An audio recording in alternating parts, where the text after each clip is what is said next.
Hello, hello. Hello. Hello. Welcome to the audio and sound design panel. We have Juan Uribe, Aaron Senden, and Jade Liam Charasco. So we can just get started with some introductions, and then we'll go into questions, have a nice flowing conversation, and have some fun. Sounds good.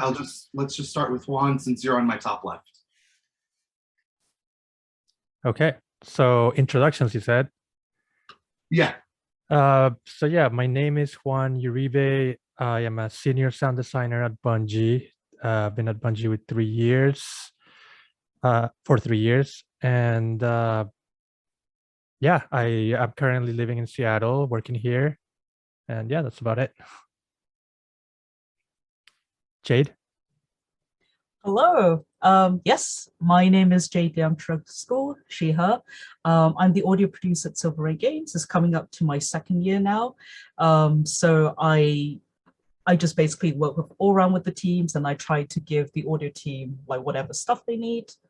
Previously, I've been a freelance music composer, and I've been working in game dev for quite a number of years before that. So yeah, hey. Hello, welcome. And Aaron? Hello, hello. My name is Aaron. I am a senior technical audio designer at Relic Entertainment here in Vancouver. It's a studio owned by Sega. We make Age of Empires and Company of Heroes.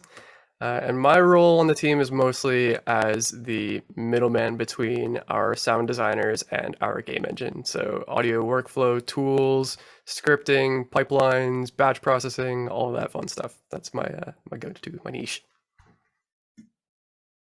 Excellent. Thank you so much for your introductions. Let's get it started. What made you interested in this industry, whether that be like video games or audio in general, and how did you get started? And let's start with Aaron, since you went last. Yeah, sure thing. So I first got into video games, like most people in undergrad college. I was playing an unforgivable amount of Super Smash Bros. Melee for the Nintendo GameCube, and ended up hosting like video game tournaments on the side in Chicago, where I was living and attending undergrad at the time. And throughout this, I'd been pursuing a ethnomusicology degree as my bachelor's degree. And for those that don't know, ethnomusicology is a pretty tough field to actually get a job in. And like most people, I kind of needed a job at some point. So I was looking at bridging the gap between the field that I'd studied and the field that I'd actually spent all my time doing. And somehow game audio kind of ended up being right at the intersection between the two of them. So following my undergrad degree, I ended up pursuing a graduate degree down at University of Central Florida's program, FIA, where I studied game audio for about 1.5 years throughout the master's program before moving on to working at EA in Orlando on Madden. And the rest is history. Nice. Let's go to Juan next. Yeah, so I think mine is, I'm one of these kind of found out about game audio way late in my life. I did grow up in Colombia playing music and always loved video games. And I moved to the US when I was 17, and then I went to high school and then did some college, kind of just switch majors of things that are just were not really for me. I kind of wasn't sure what I wanted to do. Took some time off, worked. It was kind of a little bit of a like a early 20s, not sure what to do with my life kind of thing. And then somewhere in there, I kind of just found audio engineering, which kind of piqued my interest, but it wasn't quite exactly like, I wasn't like super crazy about it, but I'm like, okay, it kind of has some kind of audio, music, and technology in a way. So I got into an audio engineering program and I studied that. And then from that, I kind of liked some things, but disliked a lot of things. So I liked using microphones to record, and I liked working with audio in the DAW and using waveforms, but I realized I didn't really want to get into music or deal with recording bands or do live sound or anything like that. But I did pick up a lot of good knowledge. So that then I went to do a technical program, which was more of a kind of media based. And over there, I kind of started learning a little bit about more post-production and sound design. And in those classes, that's when I kind of just something really sparked in me, like where this is the first time I started like designing some sounds to picture based on the classes. And that really kind of like ignited something in me. And that then I knew for sure, like I was kind of just honing in, but not quite sure. Once I discovered that, then I think what they taught us was a little still more recording techniques and things like that. They didn't teach sound design as much as just they had like one class kind of just showcasing a little bit of it. So after that, I just had to teach myself. I just kind of used the internet and YouTube and all kinds of things like that, and like, you know, friends to learn sound design. And little by little, I discovered then there's more sound design than just movies and TV and media, and there's also games. Which to me was weird. And I should have known that, of course, there's a whole career behind there, but it's, for some reason, you just don't think about it. And when I discovered game audio itself, then I knew that's what I wanted to do. So I just started working in like small indie games and working and just kind of doing little things and even doing non game audio related things, kind of like just editing VO for podcasts and all that kind of stuff. Little by little, I was able to kind of build myself up to be good enough to start getting noticed. And after that, I was able to get a job at Microsoft and then Bungie. So yeah, I mean, at that point, it's history, like Aaron says. Jade. Hello. Yeah, so I actually knew about game music rather than game audio for quite a long while because I grew up in a typical Asian household. So we were heavily encouraged to take up all the music lessons and everything under the sun for that. So my dad got me a PlayStation 1 as a present for passing my grade 3 piano exam. And then through that, I discovered, you know, Final Fantasy and a few other JRPGs like that. But Final Fantasy was the game that made me like, whoa, you know, there's a huge narrative here. The soundtrack was really lovely. And that made me very more interested in writing music, especially. So then after that, I did a music tech degree in university, and in my degree, I was just like, you know what, maybe I should have a go at making games. And then that was very, very challenging for my like 18-year-old self, because it's like, you know, starting your first game and then you are crying and panicking over trying to make a simple button work. But that also taught me a lot of things. It taught me a lot about the development of games from concept to release. I found out that I wasn't quite that technically able because it was just very, very hard for me. So then through trying to develop my music career in writing music for games, I actually kind of stumbled into audio production because when I was doing a lot of composition and trying to network, I just ended up organizing a lot of networking kind of sessions within the industry. And so networking and organizing those sessions kind of naturally fell into place as being a producer. And by being a producer, it just meant that like, okay, we have a deadline to meet. The audio team needs XYZ documents, all of these sound assets, like organized in a certain way. And then that's how I ended up in Silver Rain Games. I became the audio producer, and that's basically my path into game audio. Yeah. That's wonderful. You all have such different stories, and I think that's very important. And now leading up to that, what is something that you learned not in game audio in some of your other like pathways that influences you now? And we'll start with you, Jade.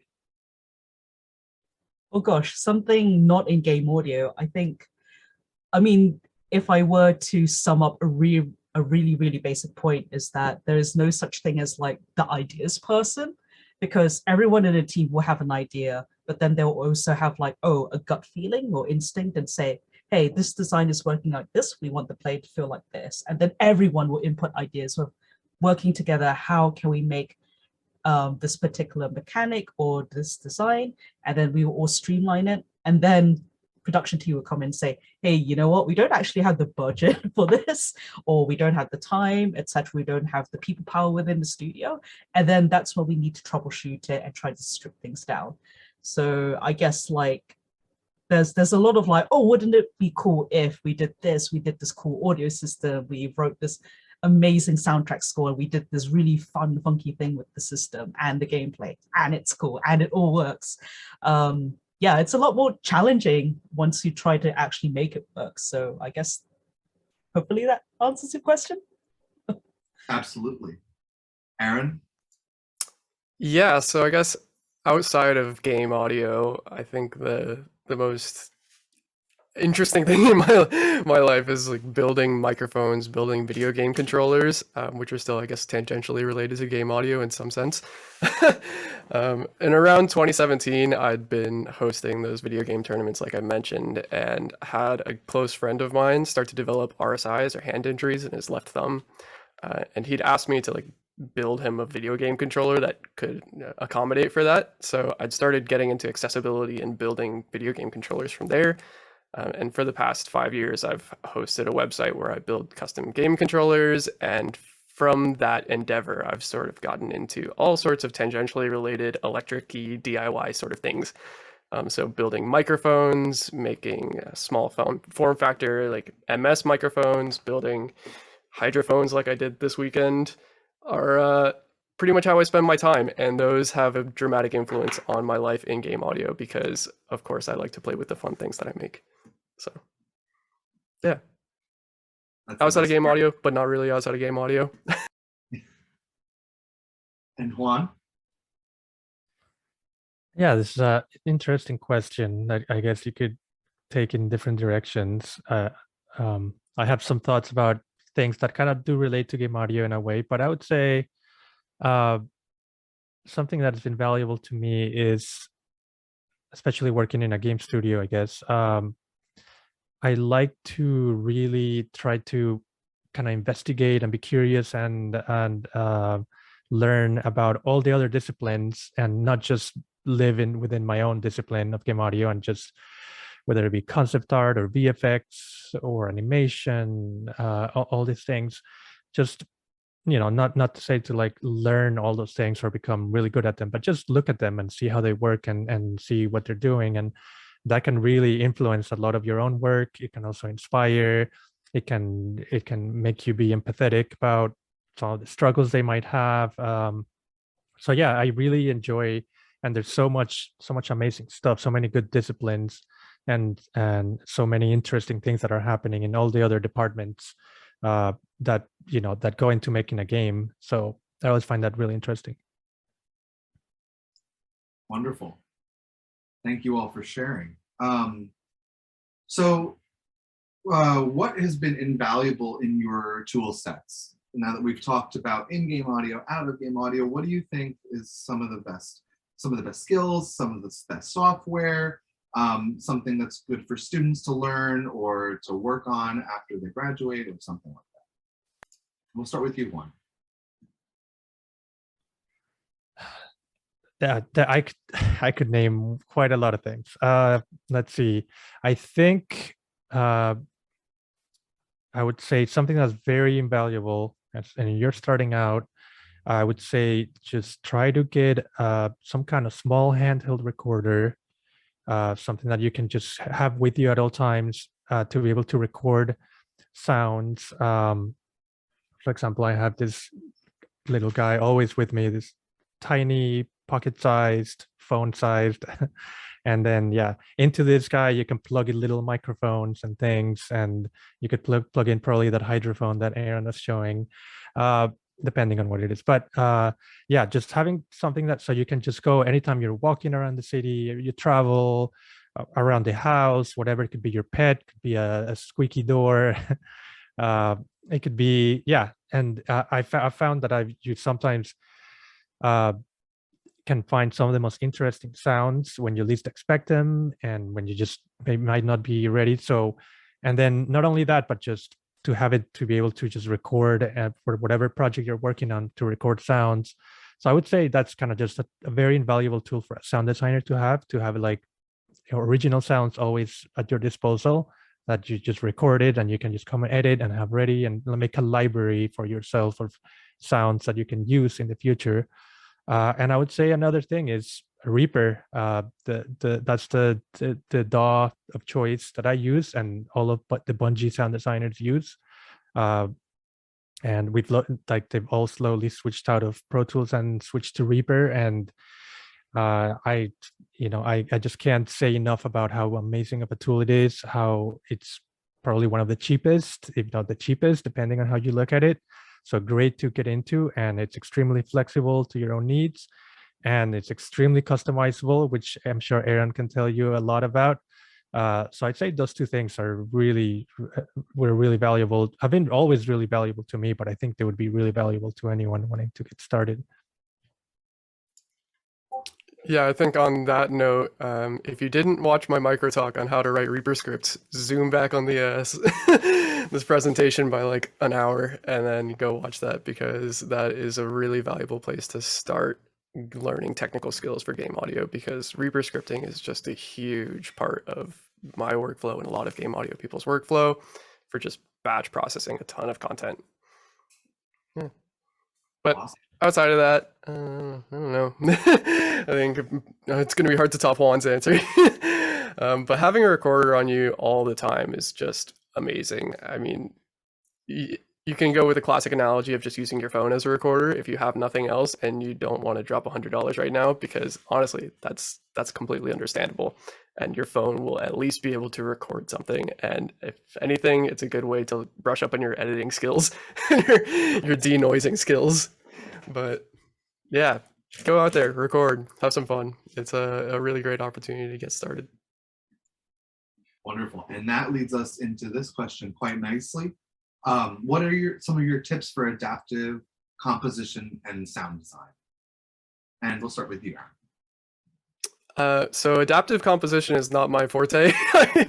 I am no composer, but on the technical side of things, I think that making use of whatever parameters you have at runtime is just a huge part of adaptive sound design, adaptive game audio in general. I mean, I've done tech demos where I've hooked up like a heart rate sensor to an Arduino and then used your heart rate in game to drive the music tempo. Like, grab whatever parameters you can and shove them into your audio system, because it's really fun that way. And that's my general modus operandi. If you have some sort of runtime data and you can drive something cool with it, then do it. And if it doesn't sound good, then don't do it. Well said. Juan? Well, yeah, I think the last sentence of what he said, if it sounds good, do it. And if it doesn't sound good, don't do it. Like, I think that's a key to game audio experimentation for sure. Try things. And also, I think my tip would be game audio, like you're going to spend some time in your DAW, whatever it may be, designing the sounds, at least from my point of view as a sound designer. But that's only, I don't know, that's a small part of it. Really, when it comes down to how that sound is going to play in the game, it's a whole different beast. So my tip would be to try and get a mock-up of a sound and not get too perfectionist, and put it into the game as soon as you can and start playing with that sound in the game. At that point, you can start playing with your parameters, and you can start, or you can just hear like, oh, it doesn't sound, I don't know, punchy enough, or it doesn't sound, or it's too short, or it could be simple, it could be complicated, or it's not working at all. I need to start from scratch. So yeah, getting sounds into the game and see how they react in the game based on, and then you can do so much in the game using, like Aaron was saying, parameters and all kinds of things. So getting it in there as soon as possible so you can start experimenting. And some sounds are just, there are sounds that are literally made by, they made what they are, or how good they can be, by the engine or by your middleware. Some other sounds can be very simple, and like you can find, how they sound in the DAW can work really well in the game. But like, there's a lot of sounds that the whole life and the whole heart of the sound is basically made by just parameters and how they react to player input and all kinds of different things. Yeah, I'm kind of worried about Jade taking so long. I don't want her to be skipping all these questions. Yeah, I can cycle back on some of these. Okay. We have a question in the chat. they're wondering, and this is for focus towards Juan specifically, but I'd love to hear everyone's answers. They're going to work at a AAA company as a sound designer in the future. They have a lot of freelance experience, but no profession work. What jobs should they be looking for to get their foot in the door at an actual company? Should they only be looking at sound design positions at an entry level? And additionally, what programs are essential to know aside from a DAW? You mentioned Reaper, so. Yeah, okay, so. And welcome back. Yeah, welcome back, Jade.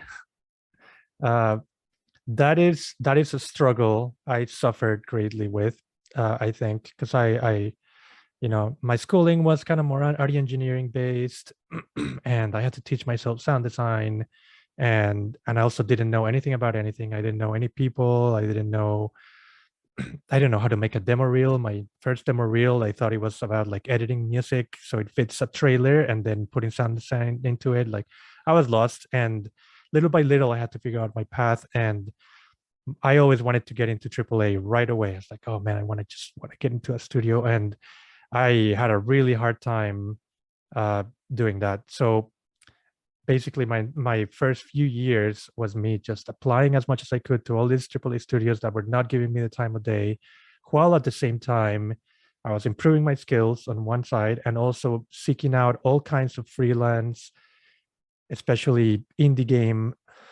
Excuse me.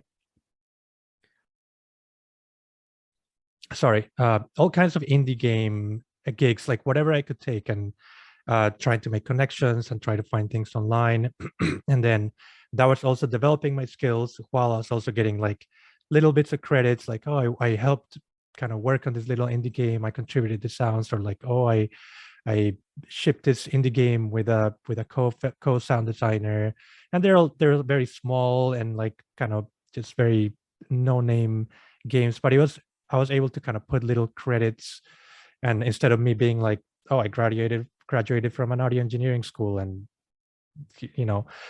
being able to just little by little build yourself up to kind of just, and then while you're doing that, it's very important that you work on your skills. And I would say that it's very hard. It's going to be very hard. There's not a lot of internships, and junior and associate sound designer positions are rare and highly competitive. And you'll find people that will get those that are like, that have probably more experience that with a position might, it's, there's so many people looking for jobs, and it's such an amazing career to pursue. So one thing you definitely can do is make sure you make a demo reel that is extremely impressive.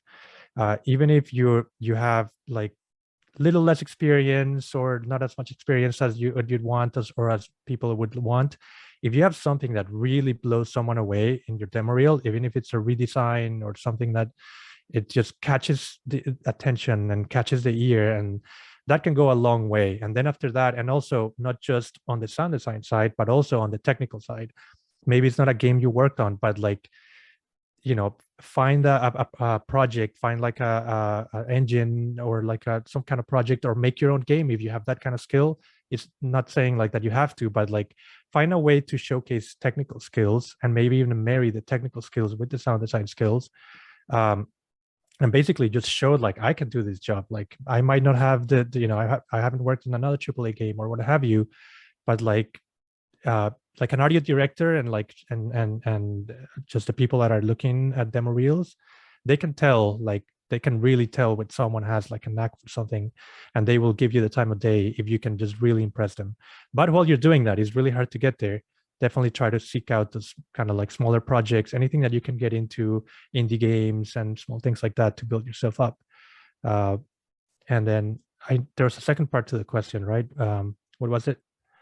It was about what other programs are essential to know aside from a DAW, which Right. you kind of went into, I would say, but yeah. So to be more specific, then yeah, definitely learn your DAW. Make sure you become really good at just editing and sound designing and like whatever DAW you choose. But yeah, like I was saying, like in terms of like showcasing your technical skills, I would recommend either Wise or Fmod as a middleware, a game audio middleware, to learn and just pick one and become really good at it, because skills are pretty much transferable. And if you can just showcase that I'm really, really good at Wise, it's okay if the company uses Fmod. If they can see you're just extremely like technical minded, they'll be like, oh, we'll teach them and then learn some kind of game engine, Unity or Unreal. I would say one of those two is really good, and then those skills are also transferable, and chances are the AAA studio you're gonna end up working in, kind of like it was for me with Bungie, they're gonna use their own proprietary engine, which has to be taught. You could have 20 years experience with all the engines, and you're gonna have to learn this engine from scratch. So just showcasing that I really know how engines work, and I know how game audio works within it, then that will put you in a really good spot. Okay, so whoever asked that question, please save that as a Twitch clip, because Juan's answer was amazing. He said like everything you could possibly need to know there. That was incredible. I don't really have much else to add to that, but for one, I'd like to shout out Kevin Regami at Power Up Audio, who runs the weekly audio Reel Talk, which is basically where he goes and reviews demo reels from prospective sound designers in the industry. And he often has like guests on the show. I think Juan may have even been a guest at one point. Where they'll basically go twice. He's been on the show twice, where they'll go over and review demo reels on the spot and tell you exactly what you should and should not do on your demo reel, what you could improve on, what isn't coming across well. And even if you don't put your own reel on the show, go watch the clips, because they will show you everything you need to know to have a high quality demo reel that you can send in for your AAA game audio applications, because it's amazing. It's an invaluable resource. Highly recommend going there. They have YouTube videos of all of them. Save it. Kevin is a sweetheart. Go watch those. Wonderful. Jade, would you mind if we circled back to those questions? Yeah. So sure. What has been invaluable with your tool set in skills and software wise? And then we'll go into that with your adaptive composition and sound design tips. Sure. I will try my best to answer that. So just as a FYI, I come more from a music background. I don't have a technical background, but what I've done is like I try to make things work for myself. So just as a cravat, what actually got me my first gig in the industry, my first composing gig, was that my clients at that time, they were more impressed that I managed to make my own game by myself. I formed my own team, and I had several demos, and I basically talked through saying, yep, I didn't want to wait for the opportunity to fall into my lap, because otherwise I'll be waiting forever. So, you know, I just try to do all the technical bits for myself. So that's literally from design, concept, and doing the thing and releasing it. They weren't really looking at my grades, so that they weren't looking at my music grades, they weren't looking at my university grades. So I think this is just an additional layer of like, you know, having a really good demo reel or like a portfolio is crucial to be working in this field regardless. So that's like part one of my answer. I guess my second like skills or tool set is just, you know, just have really good listening ability, have a really good way of like deconstructing the audio with what you hear. It can be music, it can be soundscapes, it can be the dynamic systems. Research like what is happening underneath the hood, what is making that particular system tick, and make sure that you can talk about it, because, you know, at the end of the day, when you're working in the studio and with different teams, different kinds of teams and different kinds of people, you know, at the end of the day, you still need to communicate to the team. You need to talk to the design team. They may not be quite fluent in talking about audio. You might need to talk to the design team and the music composer and the audio systems engineer and every person in between. So you need to be, I guess, very, very comfortable with switching the ways in which you explain things. How are you going to get the other team to understand what the design team is trying to achieve, and vice versa, because people may not know about music, they may not know about, oh, what is that sound? It's really, really cool. It sounds really blue and velvety, and you're like, Okay, but you know, it's that kind of like creating that common language. So it's I guess trying to deconstruct it into like a really basic tool set. So trying to communicate about the thing, as well as, you know, like having a really good listening ability, I guess.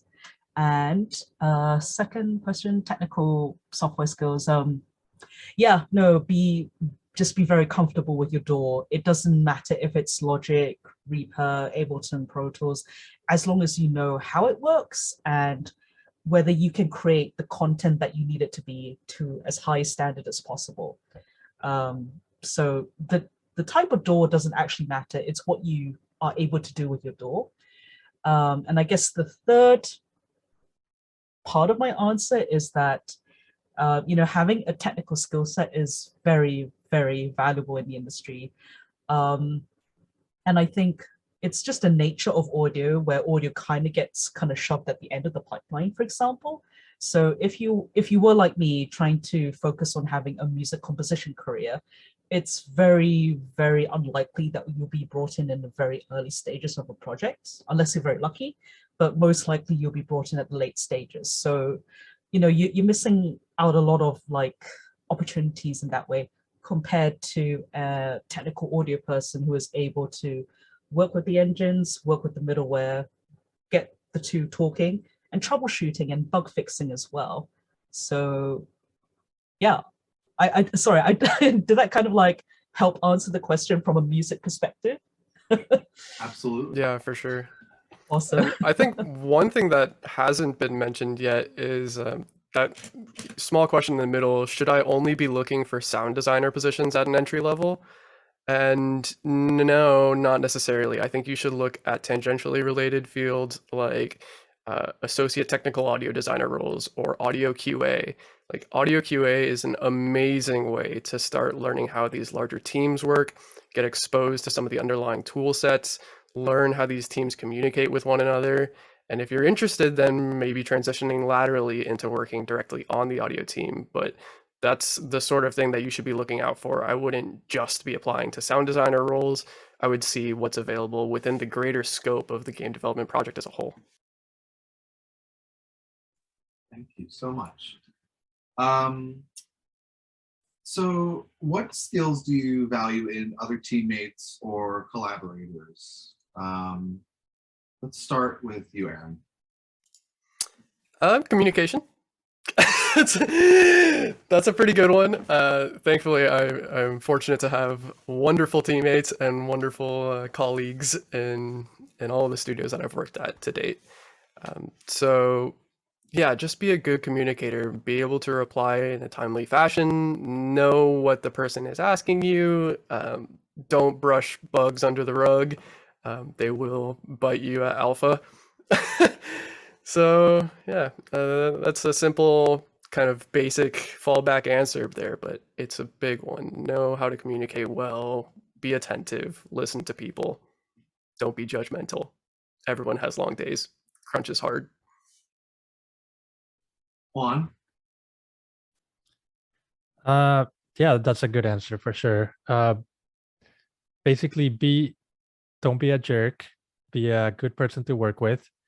That'll get you a long way.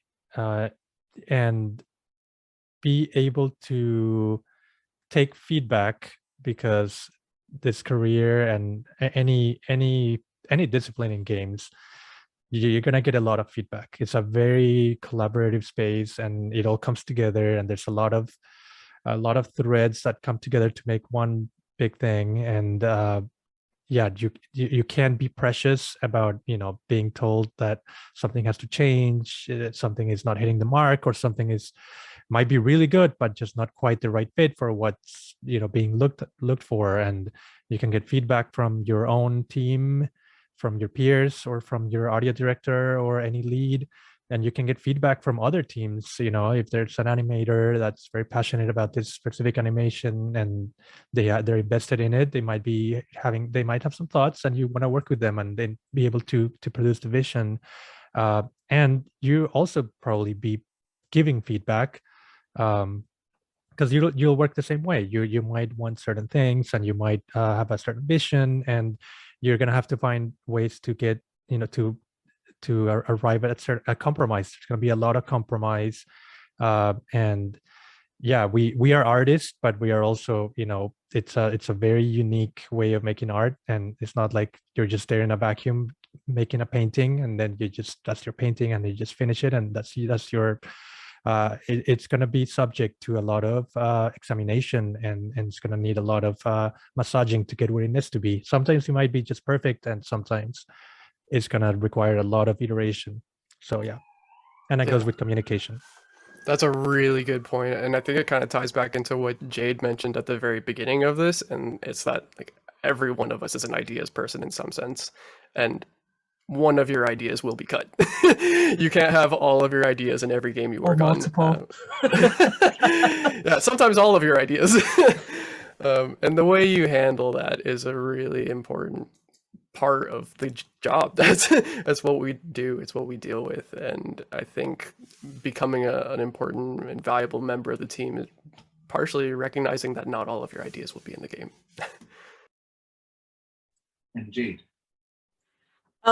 Yeah, just don't take things personally, because at the end of the day, if the studio if we don't have the budget, if we don't have the people power, if we don't have the time, ideas will get cut, things will be shifted, things will suddenly pivot into something else, because at the end of the day, you have to release the product in a timely manner. We can't, as much as we want, spending 20 years working on our magnum opus. Sorry, that's one second. No worries. Special guest. Sorry, that was my mom. She was asking for the code for my food delivery earlier. Yeah, so yeah, it's nothing personal at the end of the day. At the end of the day, the main thing you want to see is your game being released. So if something needs to be cut, that's a bit unfortunate, but you need to keep the studio and the business alive, so it is still a business. And I guess secondly, be kind to your teammates, be attentive, listen to your teammates. It is a small industry, so if you are known as a bad person or a really grumpy person or hard to work with, or whatever kind of negative aspect, that unfortunately will spread among different kinds of networks. So be prepared. If I'm not saying like people just talk behind your back, but also if you're not a nice person, that will affect your career. So yeah, just be a nice person to work with, communicate, and yeah. Well said. Let me see here. Where is it? Where do you find inspiration to tackle a unique design problem? And do you have any stories about an unexpected source of inspiration? And let's start with you, Jane. Oh, I think for me, as more from a composer point of view, I had the opportunity of having my work being performed live. So it was a soundtrack that I had written for a game. It was my first gig, and I was just like, okay, it probably wasn't probably like the smoothest sailing gigs ever, but having moved past on to that gig, working on other projects, but then going back to that first critical gig and having it performed live by a string quartet at a museum, I was just like, oh, this is really magical. And then you're just hit by all these feels of having your work being performed live and watching the audience react to it. Because video games is one of those weird things where if you're working on it for so long as a studio or with your team, you don't get that first-hand experience of oh, this is what the player will envision when they start playing the game for the first time, and a story beat happens, or a really cool moment in the game happens, and oh, we don't really get to feel that a lot, especially if you're QA, bug fixing, and working out all the kinks and the quirks in your system. But having that really kind of refreshing first time experiencing your work that is not you. That was really, really special. And that's something that I like to always carry with me whenever I'm working on a new project. It's just fine tuning that design process and then hitting, not physically hitting, but having that impact that the player has when they play your game for the first time, and having all this design work together with all the different teams. It's really magical. Nice. Juan, let's go to you.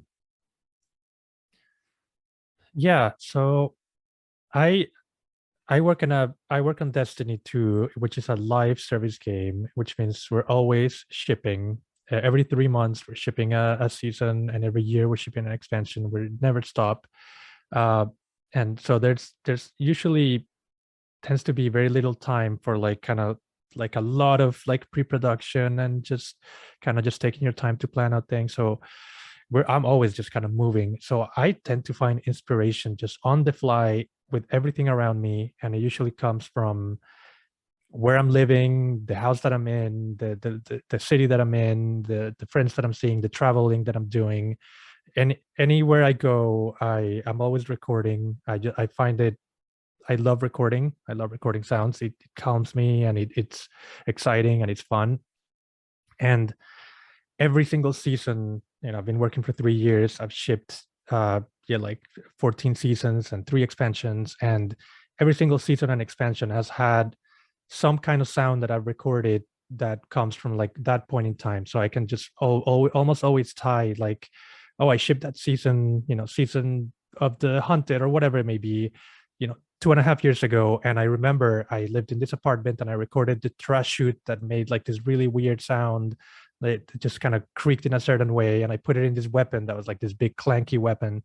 And then I used to own that phone that kind of just has a little camera that pops up, and I recorded it with a contact mic, and it made this cool mechanical sound. And then this weapon was kind of mechanical. And I'm always just kind of getting inspired and just grabbing stuff. And it's not just that, but also it can be random. There was a video I saw on Reddit of this laser engraving machine that just made the coolest sounds. And I just reached out to the poster and I said, "This is so cool. Could you let me record it, or you could just send me the record or the video or something?" And he's like, "Oh, please, yeah, take it." So I took this video and I took this cell phone camera video and I just ripped out the audio. I cleaned it up, and then I used it to make this, kind of droid vocalizations for this weapon that talks to you. And that just came out of me one day bumping into a random video of some random guy in his laboratory etching metal with a laser engraver. And I can tell you hundreds of these things that I just always, I use my dog, and I used it in my wife's cooking, and it all influences. And I think I have teammates that are the same. They had a baby, and all of a sudden they were using their baby's toys and their baby's cries and their baby's whatever maybe and just find new sources of inspiration with whatever you are in your life. So that's the thing that keeps me going. So it's hard sometimes because there's so much going on, but if you can just be inspired by your life, it can be really, really fulfilling to put that into your work. So yeah. Thank you so much. And Aaron? So my answer isn't nearly as fun as that one. I find a lot of inspiration directly from the wonderful sources of Discord and Slack. It is a remarkable industry we have, and people love to share the cool things they make. And to be honest, as someone that just works mostly on technical and workflow tools and audio middleware and integration and custom game engines, I think a lot of my inspiration comes from seeing what other people do and seeing how they approach certain problems and how they go about asking for help when they need it on a given problem. There are so many people finding the very edges of a given API or an SDK, or just the absolute most obscure problems ever. And that is my inspiration. I love when people find the absolute limits of some system, some tool, and some program, and figuring out how they came about those problems, how they went about solving them, whatever like 1990s solution they used to fix it.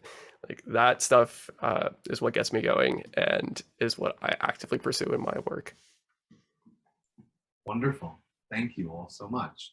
We have a question from the Twitch chat. So cycling back a little bit to others, what's everyone's advice on making meaningful connections and reaching out to devs or indie devs specifically? Let's start with you, Aaron.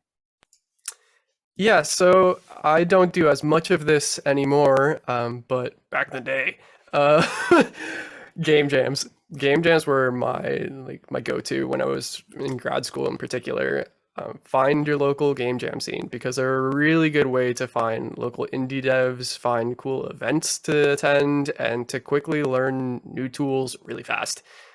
I didn't know Unity at all before attending my first couple of game jams, and by the end of it, it's like, okay, I kind of know what I'm doing. I'm not good at it, but I can I can throw some sounds on an animation. I can set up a little script. I can expose stuff on the property panel. Like that's all important Unity stuff you need to know how to do.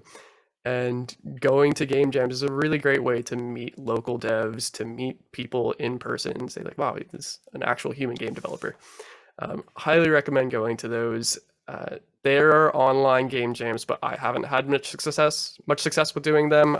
I've noticed that a lot of people tend to be flaky in online game jams, but if you can find a local in-person game jam scene, I highly recommend it. Awesome. Jade? Yeah, I'm a huge fan of that in-person connection.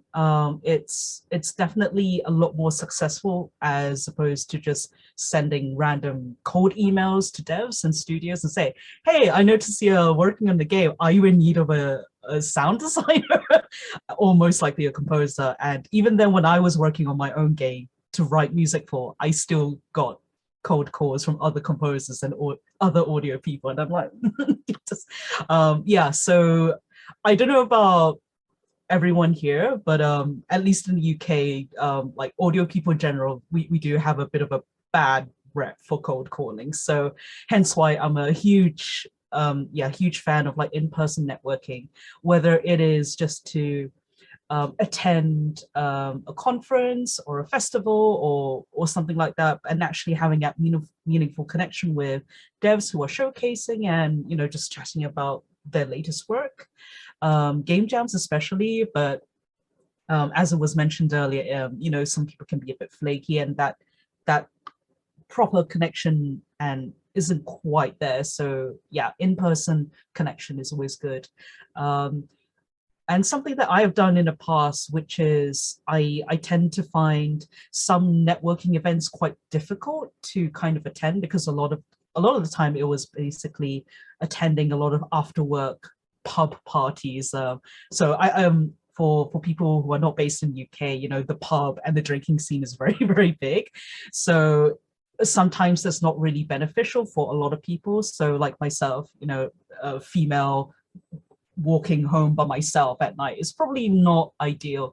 So instead of like not attending all these networking events, I just made my own networking event at lunchtime. And I've been doing it for like the past 8 years, and it's been really, really successful. So sometimes it's just a case of creating your own kind of community and getting people to come to you instead of you going to all of the events. So that's my tip. I love that idea. Thank you. I might steal that. And Do Juan? it. I mean, those are really great answers. It's hard to add a lot, and I think one of the hardest things is there's definitely a lot of privilege that comes from living in the correct cities or in the correct country even.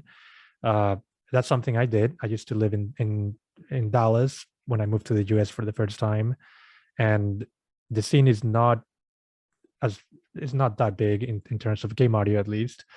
And then I moved to Seattle, and I was privileged enough to be able to do that. It was tough, but that opened up a ton of doors, and I was able to start going to a lunch meetup and a coffee meetup, and then there's all kinds of game audio, but also just they have like, I don't know, like different disciplines like that meet, or just like developer meetups, and you can go in as a sound designer and all these people are making games, and you might be the only sound designer there, and then people are like, oh yeah, I'm approaching this stage, and my sounds that I'm putting in suck, and you might be able to kind of just talk, and I would say also in terms of networking, especially with COVID, that also has changed a lot, and a lot of it happens. There's a big community in Twitter, there's Discords, there's Slack, and maybe we can put up some links later up to all of these.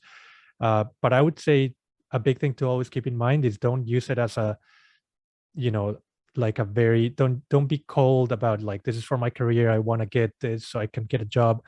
What you have to do is just make friends, just become friends with these people, and you have to become best friends and go hang out or anything, but just treat them like friends, be interested about what they're doing, showcase what you're doing, share.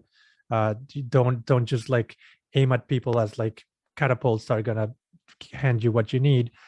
If you become like part of the community and become friends and just treat people like people, and just get excited about things, then if you're doing good work and you have a good demo reel or whatever, then at some point, if some person, that's what happened to me, they'll be like, oh, by the way, we need someone, and we don't know, and are you available? And I'll be like, oh yeah, totally. And they already know that I'm a good person to work with, or to just be around. And so yeah, I would say that's my tip for that. Thank you all so much. It is the 50-minute mark. So as we're signing off, I'd just like to ask one more final closing question, if that's okay. And you can, after that, just take some seconds to, shout yourselves out, do whatever you want to do. But I thought maybe we'd end it with what you think is your proudest moment in your working career, and then you can give yourselves a shout out, and then we'll end from there. And we'll start with one. That's a tough question. Why me first? Proudest moment in my career. That's what you said, right? In my career, in your career, in your work career, anything, yeah. In your work career. I would say, I think my proudest moment was getting this job at Bungie. I think I always wanted to work in AAA, and it took me years and years to just work, as a freelancer, which I didn't love, and then find all kinds of stuff and build myself up. And then when I got hired at Microsoft as a contractor, it was amazing. It was life-changing. I was now making a salary, and I got some benefits and all that stuff. But I was working on the HoloLens and augmented reality type stuff, and it was interesting and cool and unique and everything. But it wasn't exactly what I wanted to do. I wanted to work in games, and specifically in sci-fi games, and just kind of like, that was my passion. And I just love making cool sci-fi sounds. That's my biggest passion. And so I wasn't fully happy there. My team was amazing, and just there was no crunch, and the commute was great. Everything was amazing, but I was just not, my heart wasn't fully landing. So yeah, and then when the Bungie thing came up, I applied to Bungie a couple of times, and I was rejected. And you have to be okay with rejection. And then I was able to get a freelance thing with them because of someone I knew from years ago that I had met and treated as a friend, and I had him help me with my demo reel. And then he reached out to me, and he's like, hey, you're still freelancing, we need some help with some weapons.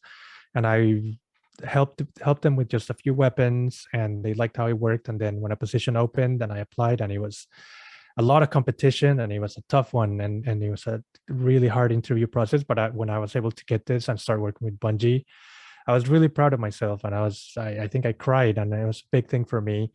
And I've been super happy ever after. So yeah, I would say that's probably it. That's what comes to mind. Wonderful. And Aaron? Oh wow. So for me, I think as the technical workflow tool sort of person, I definitely find that when something ships and people get back to me and say like, look, you have saved me hundreds of thousands of hours of wasted time in my workflow, that is a really key part of what I do. It's what makes it fun. It's what lets us ship games with so much content, because frankly, the scale and scope of current games is just absurd. So without having a streamlined pipeline without having some of the more mundane aspects of the game development workflow put together, it's just not attainable. Like, we can't hit the scope of our VO pipeline, our music, our SFX. For me, having some tool that I've spent months building suddenly flick a switch and we're cranking out assets and we're getting our game up and running and everything's stable and it's working and we're not hitting bugs that we used to. That for me is the moment of bliss. It's often fleeting because then it's on to the next thing, but that's where it's at for me. Wonderful. And Jade? Yeah, no, I mentioned this earlier, but as a composer, writing for games is having that soundtrack being performed live is, oh, you just can't beat it.